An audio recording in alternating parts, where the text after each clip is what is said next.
ఎప్పుడైతే అక్కడ బియ్యం తగ్గిందని తెలిసి సమాచారం తెలిసిన తర్వాత విజిలెన్స్ వాళ్ళు రావడం జరిగింది. విజిలెన్స్ వాళ్ళు వచ్చినటువంటి సందర్భంలో వాళ్ళని లోపలికి కూడా రానివ్వకుండా ఇన్స్పెక్ట్ చేయడానికి కూడా అనుమతి ఇవ్వకుండా ఇబ్బందులు పెట్టినట్టు పరిస్థితి ఉంది. నెక్స్ట్ డే జేసీ గారు అక్కడ ఉన్నటువంటి సివిల్ సప్లైస్ వాళ్ళు వెళ్ళిన తర్వాత కొంత బయటకు వచ్చింది. ఆ వచ్చిన దాని ప్రకారం దాని మీద విచారణ జరుగుతూ వస్తూ ఉంది ఫేజ్ వైజ్గా.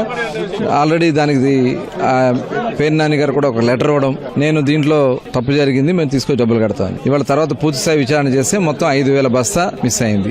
ఈ 5,000 బస్తా ఎక్కడికి వెళ్ళింది? ఇవాళ దీని మీద పూర్తి వివరాలు రావాల్సినటువంటి అవసరం ఉంది. పోలీసు వారు కూడా విచారణ చేస్తా ఉన్నారు. ఇది పోలీస్ డిపార్ట్మెంట్ ది, అలాగే ఇప్పుడు ఏదైతే ప్రత్యేకంగా ఒక సిట్ ని మనం ప్రభుత్వం ఏర్పాటు చేసింది ఈ రేషన్ బియ్యం మిస్ అయినటువంటి విషయంలో, ఆ సిట్ కి వెళ్లాల్సినటువంటి విషయంగా నాకు కనిపిస్తా ఉంది. దీని మీద అధికారులతో కూడా డిస్కస్ చేసిన తర్వాత అవసరమైతే దీనికి సిట్ కూడా ట్రాన్స్ఫర్ చేయమని చెప్పి రిక్వెస్ట్ చేయడం జరుగుతుంది.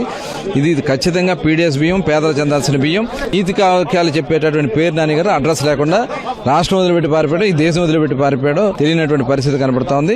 నిన్న విచారణకి నోటీస్ ఇచ్చినా కూడా వాళ్ళకి సమాధానం చెప్పకుండా మరి వాళ్ళు వెళ్ళిపోయినటువంటి పరిస్థితి చూస్తామంటే, ఇవాళ ప్రతిరోజు నీతి కవులు చెప్పే పేరు నాని గారు ఇవాళ తేలుకుట్టిన దొంగలాగా తిరుగుతా ఉన్నాడు.